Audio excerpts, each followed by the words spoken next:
I'm the guardian of Lenny Small, and even though he is an extreme nuisance, I still keep him around.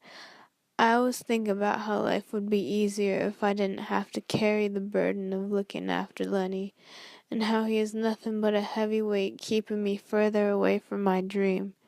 He lose me every job I get, just keep me shoving all over the country all the time. Heck, if it weren't for Lenny, I would have already been living in my own land by now. I would have been able to live in my own cottage and harvest my own crops and follow my own rules. No sharing and no troubles. Wouldn't have to perform back-breaking labor every single day on a ranch that ain't mine to only get small wages in return. I'm tired of it all. Tired of Lenny holding me back. Tired of putting in hard work and getting barely anything in return. I deserve to pursue the American dream on my own land, in my own home, with my own style of living.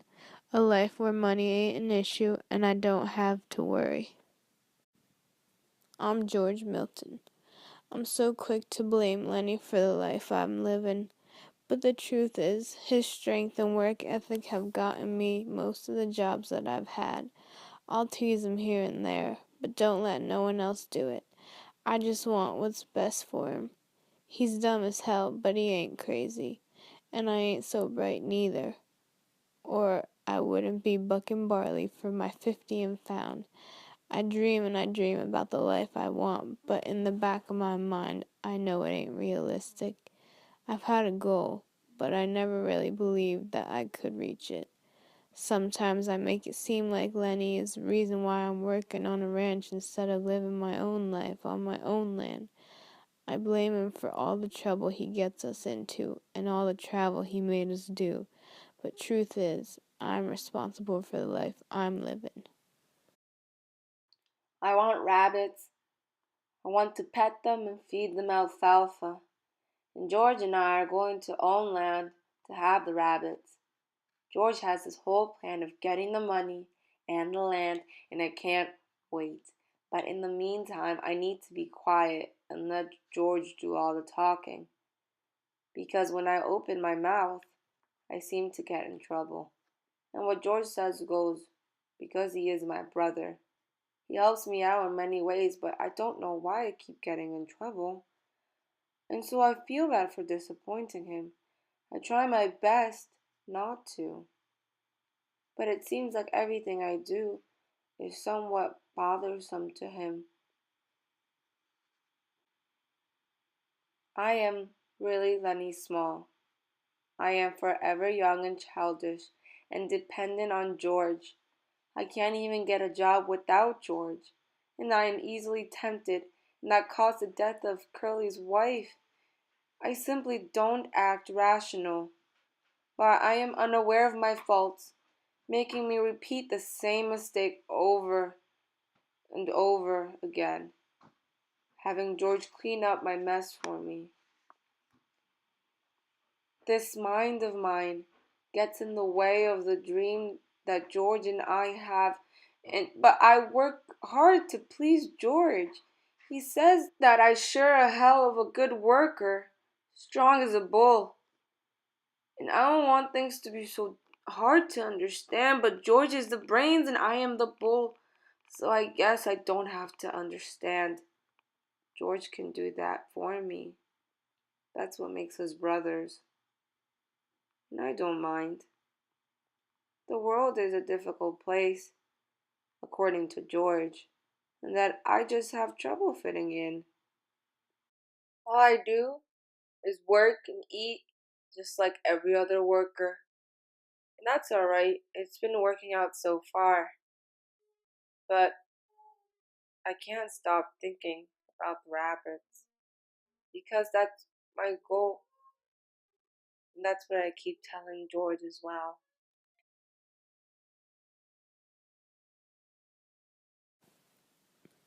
I've been on the same ranch for a while now. I've seen everything and know every small detail about every single man that lives here. I'm used to it all by now. The lifestyle, the gossip, the work, everything. I know how to stay away from trouble, and so I do. Every man on this farm seems to have my trust. I try and keep to myself as much as I can. Year after year on this ranch, and I'm still the same mule driver I've always been. I'm Slim. Every single man on this ranch knows who I am and always comes to me when they need any advice. I'm the voice of reason for the men on this ranch, and I try my best to help them out. They all trust my word and trust my opinion. Even old Candy wouldn't give Carlson permission to shoot his old mutt till I told him that it was for the best. I know about every little secret that lives on this ranch. All the men constantly feed me information. I see the men on this farm for who they truly are. A lot of men talk about Curly and how he's got all the power and how he can get 'em all booted from this ranch if they were to ever mess with him. They all fear him, but I know he's nothing more than a little insecure man who wants to intimidate all the men on this ranch. And even Big Lenny ain't what he seems. Maybe he ain't bright, but I never seen such a hard worker. Even though I try and stay out of trouble, I'll defend a good man when I need to. This ranch has been my home for years and years now. Seen all the same things, worked the same jobs, been living the same way. I'm just the old ranch swamper. After all these years, I realize this ranch ain't really got nothing left for me. Carlson even took my old dog away from me, my dog who stuck by me the whole time at this place. I'm getting old, and as I get older, I'm getting more and more useless. This life ain't for me anymore, and I ain't really got much to offer these workers no more. I'm Candy. On this ranch, I keep to myself and try to stay quiet most of the time. I want nothing more than to experience something new and be able to have my own place with George and Lenny. I'm willing to do anything to start the new life with George and Lenny. Even promise to pitch in all my life savings. I ain't much good, but I could cook and tend the chickens and hoe the garden some. Truth is, I'm just as useless and decrepit as my old dog that Carlson just got rid of. There ain't nothing left for me in this ranch, and there ain't no point in me staying.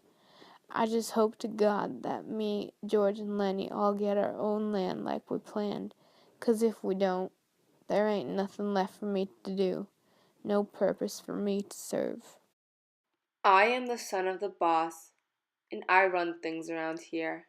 I have a beautiful wife, who she's a hottie, and I take really good care of her. So you better not put any hands on her, or else I'll beat you to the pulp. And for me, I'm higher than all these losers around the farm. I got them bowing down before me, even a big guy, Lenny. Yeah, he cracked my hand here and there. But hey, the guy still died. Look where I am now. And it was all my fault. He messed with my wife, and this is how a real man solves his problems. He had better watch out. And that friend of his, too, George, even though he did the killing himself. And I may act all tough, but really, I'm curly. I'm short in size, and therefore I have this Napoleon complex. Basically means that I act tough to make up for the shortness. And I need to prove my masculinity because that's what you need to survive out in these farms to make other guys respect you. That's okay. I dealt with Lenny. How more masculine can you get by killing the killer of your wife? But the shortness also comes in handy. What if I get into a fight with a big guy? He beats me down.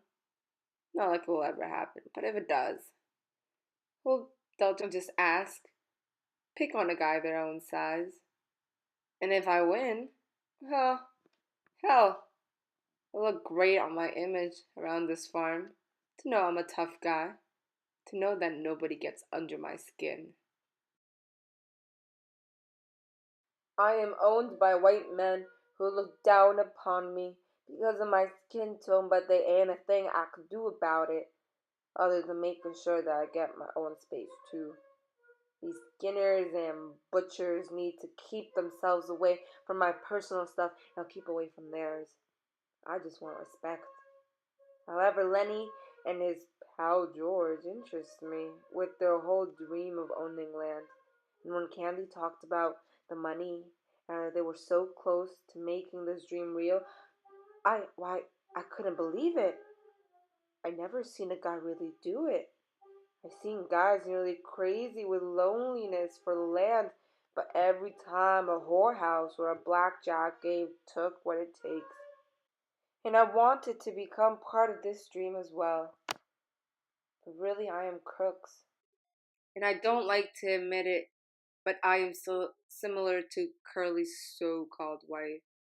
I too use my vulnerability of being the only black crippled man in this god-forsaken farm to attract the right kind of attention, like finding out about the George and Lenny plan. I figured that I could finally leave this god-forsaken place to a better one. I am lonely in reality because I am different, but I still have the same dreams as those white men. I want respect, but I know I'm never going to earn it because I can't even stand up to Curly's so called wife. So, what's the point in staying in a farm that I don't even respect? I need to get out of here. I need. I need land just like everybody else, but I can't always have what I want, especially not in this world. This world's all just about survival. I'm looking for Curly all the time. He is my husband, and I use that excuse to go look for him over the whole bunkhouses where the rest of the men are. It's a game, a chasing game, and I like the thrill. My curves and my looks are the best of the best. I am drop dead gorgeous, and I can get any man regardless of my wedding ring. I don't like Curly, but I love playing games. Like with big guy Lenny. I was sure that we connected, but he is crazy and unfortunately not a type. But I chose this path and I let my dream of being in the movies to die. Really? I'm Curly's wife. I'm different than what you think. I know how vulnerable I am being a woman in a farm full of men. So I want to be strong. I want to be in control. That is why I have Curly wrapped around my little finger. But in the end, I never get to talk to anybody. I get awfully lonely because I am different. I feel that I need to show off my body and my looks just to get attention from anyone. And it feels good when all eyes are on me. That's why I use my vulnerability to get men like Curly and Lenny. But this gave me a reputation when I could have made something of myself. This is the life of a woman when she lets go of her dreams and reality hits. The reality that I can't be myself. The reality that I too need to survive by picking other people that I want to mess around with. Because that's how a woman in these days gets it to work. That's how I gain control. And don't get me wrong, I don't really necessarily like this life, but it's the life I gotta do. The way I need to survive. There's not much to it. Just be a girl and use this to get the control that you need.